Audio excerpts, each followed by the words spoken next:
สามว่าเป็นเจ้าอวบเจ้าฟักมากลัวกุ่มโซกาคือเพราะสาเหตุนอน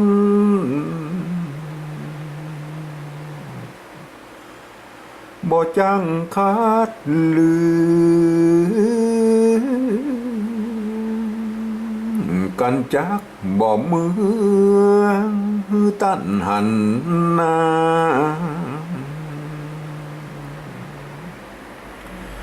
หลอนมีโมโหโกธาเกียรติกาจะว่ากามหยาบจ้าห้องหนึ่งเป็นนายใส่หนึ่งเป็นนากูโตดต้องไปลุ้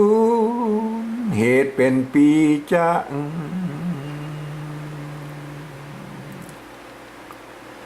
มโนคะกู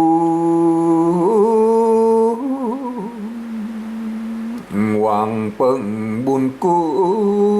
ลเมื่อภัยมาไกล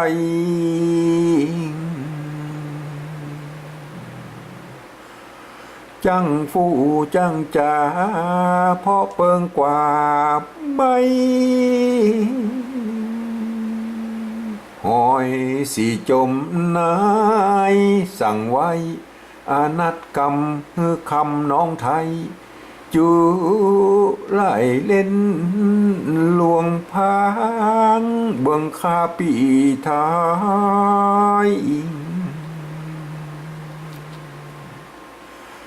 ฟังตั้งใจจากำหมิ่นบาง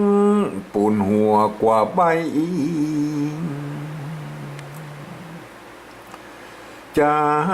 งยิ่งกว่าจางเป็ดเปียงโห้ยใครกำมาเต่านั้นก็เข้าใจหันหูแจ้งที่สั้นผู้จุงสอดดันหอยมีเอาเสือและจางมาหลอกคืนนี้ตีป่าเดิงฮือสัตว์ไปยันน้องเฮือนคำเอากำออกตันเหมือนตามไฟยามแดดฮ้อนผัวฮักเมียแปงเคยแฝงเสียมซ้อนปล่อยพิษจากควันไปปานห้อยวาดน้องแม่แพ้สีจานเจ้ามีตีบ้านเกาะพันหนองนา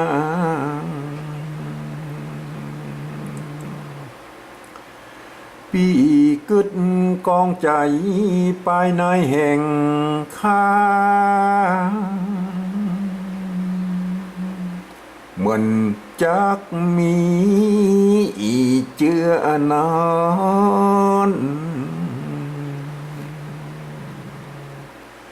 เหมือนจักมีเจือนานและนายฮือ